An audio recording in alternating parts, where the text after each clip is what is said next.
스스로 증인이 되는 삶이라는 제목으로 하나님 말씀 선포하도록 하겠습니다. 여러분, 우리 신자는 복을 받은 자들입니다. 믿으십니까? 하나님께서 아브라함을 부르신 이유가 복을 주시기 위함이에요. 아멘입니까? 하나님께서 아브라함을 부르신 이유가 고생을 하기 위함이 아니라 복을 주시기 위함입니다. 그래서 아브라함을 부른 첫 번째 창세기 12장 1절에서 3절까지가 내가 너를 뭐가 되게 만들겠다? 복덩어리가 되게 만들어주겠다. 근데 아브라함의 삶에 보면 고난이 더 많은 것 같잖아요. 갑자기 거기서 막 전쟁도 하고 조카 롯이 배신하고 떠나가고 뭐 별일이 다 생기잖아요. 그러고 보면 하나님 믿고 따랐다가 웬실히 고생을 더 많이 하는 거 아닐까? 라는 생각이 들기도 하죠. 그럼에도 불구하고 하나님께서 아브라함을 부르신 이유는 성경이 뭐라고 말하는 거예요? 복 주기 위함이다. 우리를 부르신 이유도 같음을 믿으시기를 바랍니다. 아멘입니까? 네. 우리가 하나님께서 우리를 부르시기 위한 믿음은요, 믿음으로 말미암아 우리가 아브라함의 자손이 되게 하기 위함이에요. 우리가 아브라함의 자손이 되기 위함이에요. 우리는 유대인들이 보기에는 이방인이지만 예수 그리스도를 믿는 모든 이방인이 아브라함의 자손이 됩니다. 이거 믿으십니까? 네, 우리 갈라디아서 말씀 한번 볼까요? 갈라디아서 3장 14절 말씀 한번 보겠습니다. 시작. 이는 그리스도 예수 안에서 아브라함의 복이 이방인에게 미치게 하고 또 우리로 하여금 믿음으로 말미암아 성령의 약속을 받게 하려 함이라. 우리가 믿음으로 말미암아서 예수 그리스도 안에서 성령의 복을 받아요. 약속을 받아요. 무슨 약속이에요? 그 다음 말씀 볼까요? 갈라디아서 3장 29절 말씀입니다. 시작. 너희가 그리스도의 것이면 곧 아브라함의 자손이요 약속대로 뭐예요? 유업을 이을 자니라. 유업이 뭐예요? 하나님의 약속의 복. 아브라함에게 주신 복을 누가 이어받는다는 거예요? 우리가 이어받는다는 거예요. 아멘 하시기 바랍니다. 입을 크게 벌리셔서 그 복을 여러분 걸로 받으세요. 아멘. 네, 크게 아멘 하세요. 그러니까 우리가 하나님을 믿음으로 아브라함에게 주셨던 믿음의 복, 우리가 아브라함의 자손이 되어서 그 약속의 복을 유산을 다 누가 받는다는 거예요? 우리가 받는다는 거예요. 아브라함의 복이 예수 그리스도 안에서 누구에게 가게 하시고 이방인에게 가게 하시고, 유대인들이 보기에는 우리가 이방인인데 이방인에게 가게 하시고, 믿음으로 말미암아서 그 복을 다 누가요? 믿음을 가진 우리가 아브라함의 자손이 돼서 받는다는 거예요. 신앙이 뭐냐? 바로 이 복을 누리고 사는 것. 물론 앞에서 말씀드렸습니다만 아브라함을 하나님께서 부르신 다음에 아브라함의 삶에는 뭐가 많았어요? 고난이 많았어요. 갈등도 있었고 전쟁도 있었고, 전쟁 싸워서 롯을 찾아오고, 또 막 애굽 가가지고는 또 와이프 사기도 쳐야 됐고, 누이입니다 뭐 이렇게 해가지고 사기도 쳐야 되고, 참 어려운 삶을 살았어요. 그죠? 그럼에도 불구하고 아브라함 인생 전체는 뭐예요? 복의 인생이었다. 결국 복을 누리게 하는 하나님의 계획이었다. 그 역사가 우리에게도 동일하게 일어나게 됨을 믿으셨으면 좋겠습니다. 그래서 신자들은 복을 받은 자들이에요. 여러분, 신자가 그러면 신앙생활 하면서 해야 될 게 뭐냐? 우리가 받은 이 복을 놓치지 않고 지키는 겁니다. 신앙생활이 뭐냐? 하나님이 약속하신 이 복을 우리가 놓치지 않고 잘 지켜내는 게 신앙생활이에요. 그런데 우리의 신앙생활에는 구멍이 많죠. 구멍이 많아요. 이게 무슨 얘기냐면 복을 우리가 받은 이거를 복이 새어나갈 구멍이 많다는 거예요. 우리의 잘못된 습관이나 죄된 과거의 습관이나 우리 안 좋은 죄 행실들 때문에 우리가 하나님 앞에 복의 약속을 받았는데 이게 이제 구멍을 뻥뻥뻥 뚫리는 거죠. 이렇게. 아브라함도 그랬어요. 실수를 몇 번 한단 말이죠. 애굽에 가서도 실수하고, 하나님 분명히 이삭을 준다고 했는데 헷갈려갖고 이스마엘을 얻기도 하고, 그러니까 하나님께서 13년 동안 아브라함에게 아예 말씀을 안 하셔버리죠. 성경을 보면 13년간 하나님이 아브라함에게 말을 안 하는 장면이 나와요. 그러니까 인간들의 실수로, 인간들의 욕망으로, 인간들의 죄악으로 우리가 이미 복을 받은 자들인데 자꾸 복 받은 그 그릇에 우리가 자꾸 크랙을 내고 구멍을 내고 이렇게, 그러니까 복이 자꾸 흘러가는 거죠. 나가버리는 거죠. 빠져가는 거예요. 신앙생활은 뭐예요? 고고 안 하게 자꾸 막는 거죠. 신앙생활은 우리에게 이 복이 빠져나가, 지금 내가 뭐가 지금 내 삶에서 뭔가 복이 빠져나가고 있는데라는 걸 민감하게 느끼시는 분들은 영적으로 민감한 거예요. 요즘에 우리 애들한테 왜 이런 문제가 자꾸 있지? 왜 자꾸 우리에게 있지? 이걸 자꾸 민감하게 반응을 하셔야 돼요. 영적으로 센서가 이게 민감하지 못하면 복이 다 빠져나가고 있는데도 제가 가끔 답답한 경우가 있어요. 저는 보이거든요. 보면 아휴, 저분이 저렇게 되는 건 당연히 이런 것 때문에 저러는데 저를 모르시네. 근데 말을 해드리면 상처를 받을까 봐. 그러니까 이게 왜 저거를 모르실까? 라고 답답해하는 경우가 있어요. 물론 현재 우리 교회는 안 나오세요. 우리 교회 나오시는 분은 아니라 다른 교회 나가시는 분인데 그 가정에 막 이렇게 어려움이 있어요. 그럼 내가 봐도 저건 당연히 저거 때문인데. 근데 제가 애둘러서 이렇게 몇 번 표현을 해드리거든요. 이렇게 몇 번 애둘러서 표현을 해드리는데 모르시더라고요. 주일 잘 지키시고 하세요. 있잖아요. 애둘러서 제가 표현을 해드리는데도 몇 번을 말을 했는데도 모르시더라고요. 그게 뭐냐면 영적인 감각, 영적인 센스가 자꾸 이렇게 둔해지기 때문에 오랫동안 신앙생활을 민감하게 이렇게 잘하다가도 이렇게 안 하면 그 감각이 둔해져요. 그러면 어쩔 수가 없어요. 자꾸 새는 거예요. 그러니까 내 삶에 문제가 있다, 이거는 하나님의 고난인가? 내가 잘못한 건가를 빨리 캐치해야 돼요. 고난은 뭐 하면 돼요? 버티면 이기는 거고, 버티면 하나님이 이 고난을 버티면 잘했다고 하는 거고, 내가 잘못한 건 뭐예요? 회개하는 거예요. 회개. 빨리 이거를 회개해서 하나님이 원하는 방향으로 돌이켜야 되는 거거든요. 이 두 가지를 잘 판단하시는 게 신앙생활에 굉장히 중요합니다. 신앙은 뭐예요? 이거 지키는 거예요. 여러분, 여러 가지 우리 삶에 고난이 있죠. 고난이 있더라도 이 여러 가지 문제 것들을 자꾸 막아내고 버티면 결과가 뭘로 와요? 복으로 오는 거예요. 우리의 결과는 복으로 오는 겁니다. 이걸 잘 지켜내시기를 소망합니다. 그런데 이거예요. 현재 내가 하나님 앞에 복을 잘 받고 있어요. 요즘에 내가 너무 좋아요. 사업도 잘 되고 경제적으로 문제가 없고 잘 나갈 때죠. 잘 나갈 때. 굉장히 잘 나갈 때. 오늘 여호수아의 이 말씀은 이스라엘 백성이 이제 제일로 잘 나갈 때 준 겁니다. 전쟁에서 완벽하게 승리하고, 왜냐하면 여리고 성도 다 무너뜨리고 전쟁에 다 해서 이제 재산도 엄청 많고 땅도 다 소유하고 가질 것 다 가진 거예요. 이때 여호수아가 백성들에게 경고하는 거거든요. 그러니까 굉장히 잘 나갈 때 하는 말이에요. 여러분, 우리가 아무리 잘 나가더라도요, 하나님께서 우리에게 말씀하신 거, 우리 신앙생활을 쉽게 생각하고 마음을 놔버리면 어떻게 해요? 다시 우리의 복그릇이 크랙이 생기고 새기 시작하는 거예요. 이걸 누가 이걸 하게 만들어요? 우리의 잘못이기도 하지만 결과적으로 하나님의 손이 깨시는 거기도 하거든요. 우리가 순정치 못해서 만들어내는 결과기도 하지만 큰 거시적인 관점에서는 누가 때려주는 거예요? 하나님께서 때려버리셔요. 아무리 복이 있다 하더라도 다 새게 만들어버려요. 믿음이 흔들리면 복이 사라지고 고통이 시작될 수 있는 거예요. 이게 오늘 본문에 여호수아가 백성들에게 하는 겁니다. 여호수아가 이제 자기 마지막 유언으로 이스라엘 백성들에게 하는 말이에요. 하나님 잘 섬겨라. 하나님 잘 섬겨라. 그런데 반협박성 말도 합니다. 여호수아가 뭐라고 하는지 볼까요? 여호수아 24장 20절 말씀입니다. 같이 한번 보겠습니다. 지금 너무 잘 나갈 때예요. 하나님 잘 믿는 백성들에게 하는 말이에요. 하나님 잘 믿고 지금 복도 다 받고 땅도 다 분배가 끝난 다음에 하는 말이에요. 지금 이 백성의 믿음이 너무 좋아요. 그런데 여호수아가 뭐라고 그래요? 만일 너희가 여호와를 버리고 이방 신들을 섬기면 너희에게 복을 내리신 후에라도 돌이켜 너희에게 재앙을 내리시고 너희를 멸하시리라.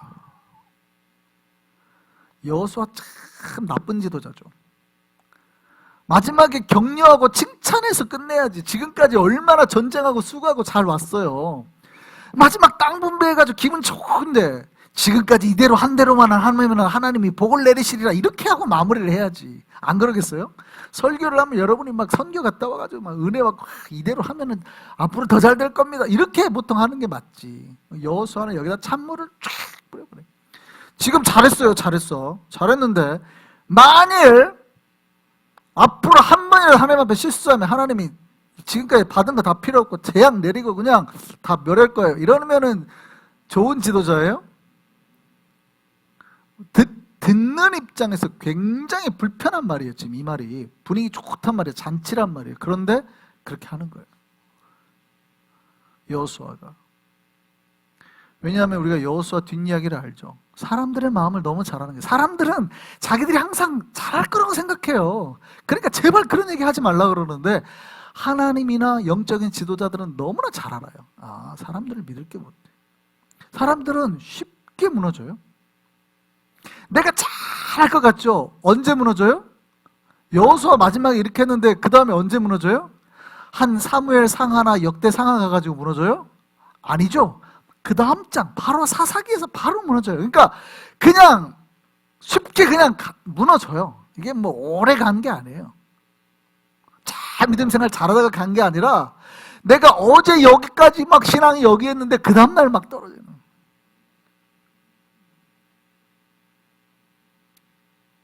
그러니까 여호수아가 가장 분위기 좋을 때 경고를 하는 거예요. 여러분, 이 말씀은 이스라엘 백성에만 해당되는 말이 아니라 우리에게도 똑같이 절하는 말씀임을 믿으시기를 바랍니다. 기억해야 됩니다. 신앙은 지금 내가 얼마나 하나님을 사랑하고 있느냐예요. 지금 내가 얼마나 사랑하고 있느냐. 많은 우리 신앙생활 오래 하신 분들에게 특징, 내가 과거에 얼마나 하나님을 얼마나 열심히 사랑했느냐를 자꾸 말해요. 목사님, 제가 얼마나 선교 많이 했는 줄 아십니까? 얼마나 열심히 찬양했는 줄 아십니까? 이스라엘 백성도 똑같이 말할 수 있어요. 우리가 얼마나 그 여리고성 넘어뜨릴 때 우리가 얼마나 대단했는 줄 아세요?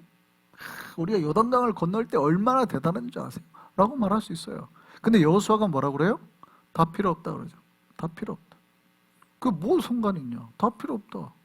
너희가 만일 앞으로 하나님을 제대로 섬기지 못하면 똑같이 재앙을 받고 멸하게 될 거다. 신앙생활은 언제를 잘해야 된다는 거예요? 현재. 그러니까 과거에 내가 사랑을 했느냐, 과거에 내가 하나님 앞에 찬양을 했느냐, 과거에 내가 얼마큼 하나님 앞에 뜨거웠느냐가 아니라 지금 내가 하나님을 얼마나 사랑하느냐, 얼마큼 내 하나님 앞에 아름답게 본질을 가지고 찬양한다, 이 하루를 그렇게 살고 있느냐. 우리가 오늘 하루를 그렇게 믿음 가운데 하나님 앞에 살아가신 우리가 되기를 바랍니다. 그러면 그게 뭐 한다는 거예요? 내가 다 내 복의 그릇들을 막아내는 이 신앙생활의 훈련이 된다는 거예요. 그 복이 반드시 나에게 돌아오게 되는 거예요. 이게 뭐예요? 믿음이죠, 믿음. 믿음으로 그거를 증명해내는 겁니다. 여러분, 신자는 자기가 믿음이 있는지 없는지를 증명해내야 됩니다. 여러분, 신자의 삶이 뭘까요? 하나님이 계시다는 걸 증명해내는 삶이에요. 그러니까 신자의 삶은 증인의 삶입니다. 자신의 삶을 통하여 매일 매 순간 하나님께서 계신다는 것을 증명해내야 됩니다. 나를 바라보는 사람이 나를 통해서 하나님을 바라볼 수 있어야 된다는 거죠. 그래서 우리가 세상의 창문이라는 겁니다. 우리를 통해서 세상 사람들이 하나님을 보고, 그러니까 우리가 하는 말과 행동이 얼마나 중요한지 알 수 있어요. 이스라엘 백성은 계약을 할 때, 또 확인할 때, 약속을 증명할 때 증인을 세웁니다. 오늘 본문에서는 독특하게 여호수아가 이스라엘 백성이 하나님과 약속할 때의 증인이 니네였다 이렇게 말하거든요. 이게 좀 특이한 말이긴 합니다. 이게 원래 증인은 제3자여야 되거든요. 제3자여야 돼. 근데 하나님과 약속할 때 서로가 증인이 되어서 섰다는 거예요. 특별히 자기 스스로가 하나님 앞에 내가 하나님의 그렇게 백성으로 거룩하게 살겠습니다라고 할 때 자기가 증인이 되었다는 거예요. 스스로가. 그 얘기는 뭐냐면 자기 스스로가 증인이기도 하지만 자기 스스로가 증인의 삶을 살아야 된다라는 말이기도 합니다. 그렇게 말을 했더니 이스라엘 백성도 거기에 맞장구를 치죠. 맞습니다. 우리가 그 증인입니다. 이렇게 말합니다. 그게 오늘 본문이죠. 오늘 여호수아 24장 22절을 표준세 번역으로 한번 읽어보겠습니다. 같이 한번 읽어보겠습니다. 시작. 여호수아가 백성에게 말하였다. 당신들이 주님을 택하고 그분만을 섬기겠다고 한 말에 대한 증인은 바로 여러분들 자신입니다. 그러자 그들이 말하였다. 뭐라고 말해요? 우리가 증인입니다. 우리가 개역개정에는 스스로 증인이라고 말을 하지만 너희가 스스로 증인이 되었다고 했다라고 말하는 거예요. 여호수아가 너희가 스스로 증인이 되겠다고 했잖아. 그랬더니 뭐라고 그래요? 이스라엘 백성이 맞습니다. 우리가 증인입니다.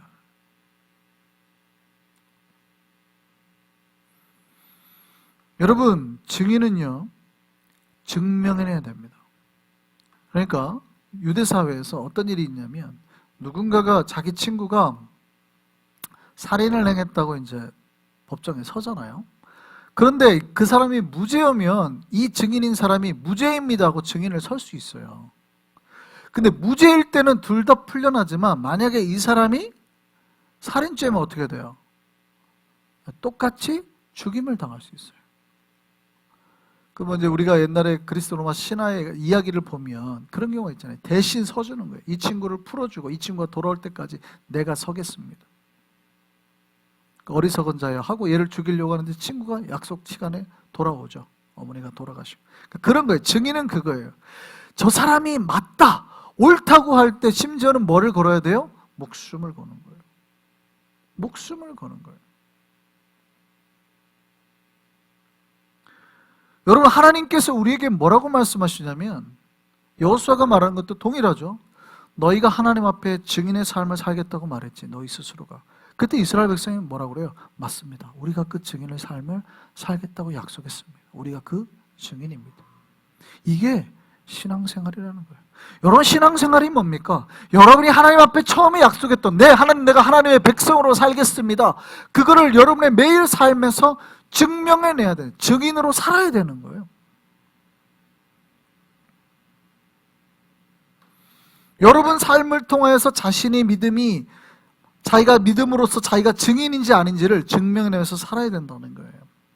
어떻게 하면 우리가 하나님의 백성인지, 하나님을 믿고 있는지 증명할 수 있을까요? 어떻게 하면? 굉장히 어려운 건데요. 여러분, 믿음은 보이는 겁니까? 보이지 않는 겁니까? 여기서 이제 우리가 갈등이 발생하는 건데요. 믿음은 보이는 거예요? 보이지 않는 거예요? 어떤 사람은 그렇게 말합니다. 저 사람이 믿음이 있어 없어? 쉽게 그 말을 하지 말라고 그러죠. 저 집사님 믿음 없어. 근데 그 말을 쉽게 하지 말라고 그러죠. 왜요? 왜 그렇게 하지 말라고 그럴까요? 믿음은 뭐 하는 거니까? 보이지 않는 거니까 그러는 거예요. 믿음은 보이지 않는 거니까. 그래서 쉽게 그 말을 하지 말라고 하는 거예요. 그런데도 하나님께서 우리에게 증인이라고 말하는 것은 놀랍게도 보이지 않는 거를 보여내라는 거예요. 여러분, 사람들이 보이지 아니하는 하나님을 믿을 수 있어요, 없어요?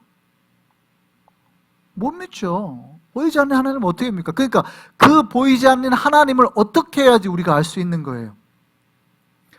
보이는 존재들이 증명해내야 되는 거예요. 이게 이제 사실은 굉장히 어려운 얘기긴 한데, 플라톤의 이데아와 아리스토텔레스의 이제 그 철학적인 사고에서 갈등이기도 해요. 오늘날 교회에서. 그러니까 근본주의자들은 이거죠. 본질은 어디에 있다? 이데아니까. 플라톤 철학에 의하면 천국이지. 이 교회가 본질이 아니에요. 그러니까 교회는 교회는 그러니까 죄악 덩어리지. 교회 안에 모인 사람들은 맨날 사고만 치는 거고 교회에 의지할 거 없어요. 저 사람들 의지하지 마. 별로 교회는 뭐 다 죄인들이지, 죄인들의 모임이지, 의지할 게 없어. 본질은 어디에 있어요? 저 천국에 있다. 이게 이제 플라톤의 근본주의 우리가 말하는 철학인데. 그런데 다르게 말하는 사람도 있죠. 아리스토텔레스가 말하는 것들. 그러면서 저 천국이 있는지 없는지를 어떻게 알아, 사람들이? 교회가 세상의 천국의 모습을 보여야 저 천국이 있는지를 알 거 아니야. 이게 아리스토텔레스의 철학이에요. 그래서 갈등하는 것이죠. 아니다고. 교회가 천국의 모습을 소유해야 사람들이 천국에 있는 걸 알지. 어떻게 사람들이 천국에 있는 걸 알겠는가? 그러니까 교회가 천국의 모습을 상실하면 아무도 천국에 있는지를 알지 못할 거다. 여러분, 믿음은 분명히 보이지 않는 거예요. 그러니까 어떤 분들은 믿음을 함부로 판단하지 말라고 처음에 얘기를 하는 거죠. 그럼에도 불구하고 다른 분들이 이렇게 말하는 겁니다. 아니, 그래도 믿음은 어떻게 해야 돼요? 보이지 않는, 신자는 보이지 않는 거를 보여서 증명해내야 되는 의무가 있는 거예요. 뭘로? 보이는 걸로.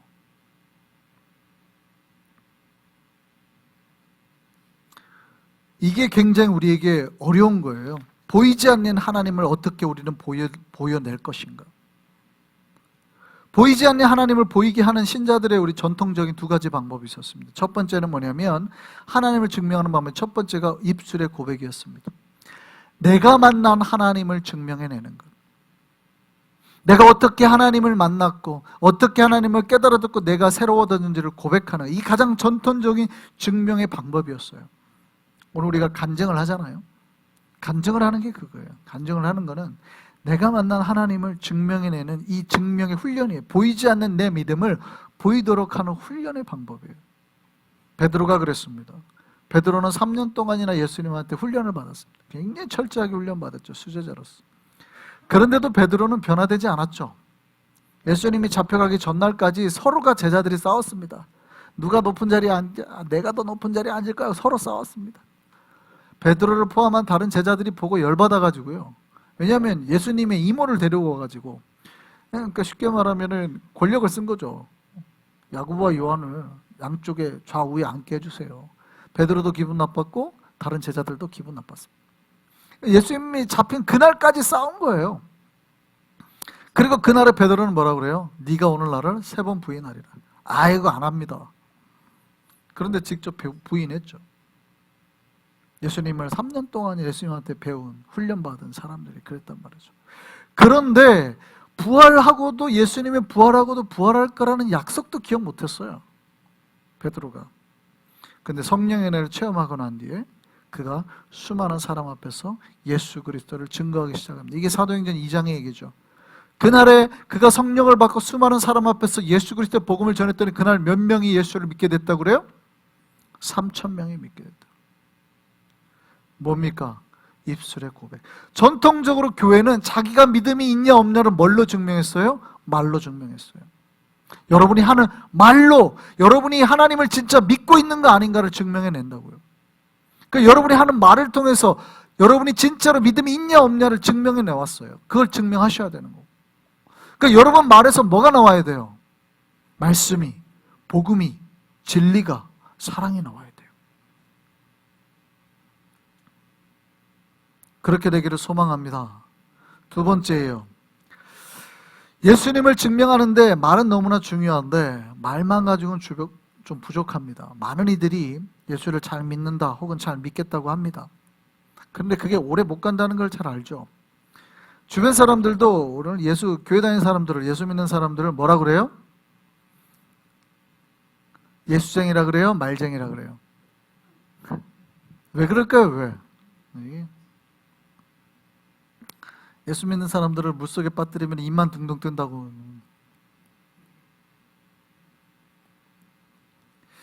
여러분, 예수를 믿을 때 행함이 중요합니다. 행함이. 여러분, 신앙에서 물론 가장 어려운 게 말과 행위를 일치시키는 거죠. 근데 이게 가능할까요? 불가능할까요? 가능할까요? 불가능할까요? 사실 거의 불가능합니다. 말과 행위를 일치해서 사는 사람을 저는 지금까지 본 적이 없어요. 제가 짧게 살았습니다만, 제가 그래도 50년을 살았는데, 지금까지 살아오면서 제가 단 한 번도 말과 행위를 일치해서 사는 사람을 한 명도 만나보지 못한 것 같아요. 불가하죠. 불가합니다. 그런데도 이걸 기억하셔야 돼요. 말을 한 후에 행위가 따라가는 겁니다. 그러니까 행위는 언제나 내가 말한 것보다 뒤에 있습니다. 내가 말한 게 100%면 내가 이렇게 하겠다 그러면은 그거 따라오는 건 뭐예요? 60에서 70% 되는 거죠. 그러면 사람들이 이렇게 생각하는 거예요. 아유, 자기가 말한 것도 다 못 지키면서 말하지 마! 비난한단 말이죠. 자기도 그렇게 생각하면 그렇게 합니다. 아유, 그러니 아예 말을 하지 말자. 아유. 근데 굉장히 잘못된 거예요.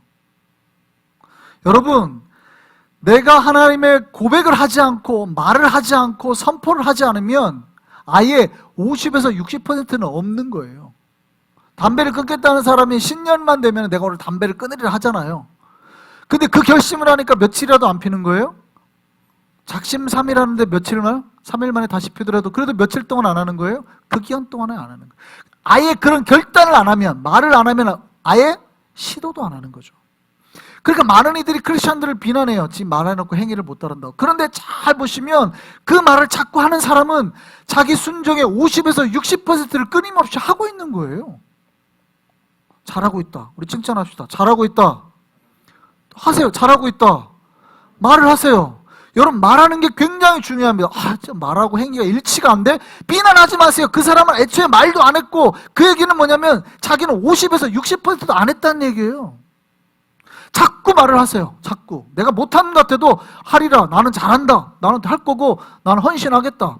헌신해갖고 때로는 안 될 때도 있죠. 근데 그 사람은 50에서 60%를 하고 있는 거예요. 애초에 안 하는 사람은 비난만 하고 있는 거예요. 말해놓고 지키지도 못해. 자기는 50에서 60%를 한 적도 없어요. 그런데 비난만 하고 있는 거죠. 이런 사람들이 교회의 발목을 붙잡는 거예요. 여러분, 자꾸 하세요. 나는 하겠다. 선교도 하겠다. 때로는 안 되죠. 안 되지만 하는 거예요. 그러면 50에서 60%만큼은 끊임없이 나는 해내고 있는 거예요. 중요한 건 뭐예요? 내가 말과 행위가 일치가 되도록 노력하는 건 너무 중요하죠. 너무 중요해요. 오늘날 현대 크리스천들이 요거도 먹는 건 뭐예요? 말과 행위가 일치하려고 하는 노력보다는 점점 더 괴리가 생기기 때문에요. 이제 점점 50에서 60% 됐던 게 20에서 30%, 10%까지 줄어들기 때문에 요거도 먹는 거지, 자꾸 말하는 건, 내가 잘하겠다고 말하는 건 너무 중요한 거예요. 하셔야 돼요. 여러분, 기억하시기를 바랍니다. 우리는 말과 행위로 뭘 증명해내야 돼요? 우리의 믿음을 증명해내야 돼요. 약해지지 말으시기 바랍니다. 예. 내가 말만 좀 많다. 그러면 순종의 행위에도 신경 쓰시면 돼요. 초대교회 성도들은 선포하고 난 다음에도 뭐 했어요? 더 모이는 거 힘쓰고 약하고 가난한 자들을 돌봤습니다. 서로가 가진 걸 나누고 도와주면서 살았습니다. 여러분, 그렇게 하면 돼요. 자꾸 나눠줍시다 했는데 지는 안 나눠주고, 나눠줍시다 한 사람은 어쨌든 한 번, 두 번은 나눠줬잖아요. 자기는 하지도 않았잖아요. 비난하면 안 돼요. 비난하면 한두 번 한 사람도 자꾸 브레이크를 밟는 거예요. 브레이크를 밟게 만드는 거예요. 한두 번 한 게 어디야. 칭찬해주세요. 잘하신 거예요. 순종을 늘려나가면 되는 거예요. 여러분, 우리가 주님 앞에서 믿음을 지키기를 소망합니다. 우리의 믿음을 증명해내기를 바랍니다.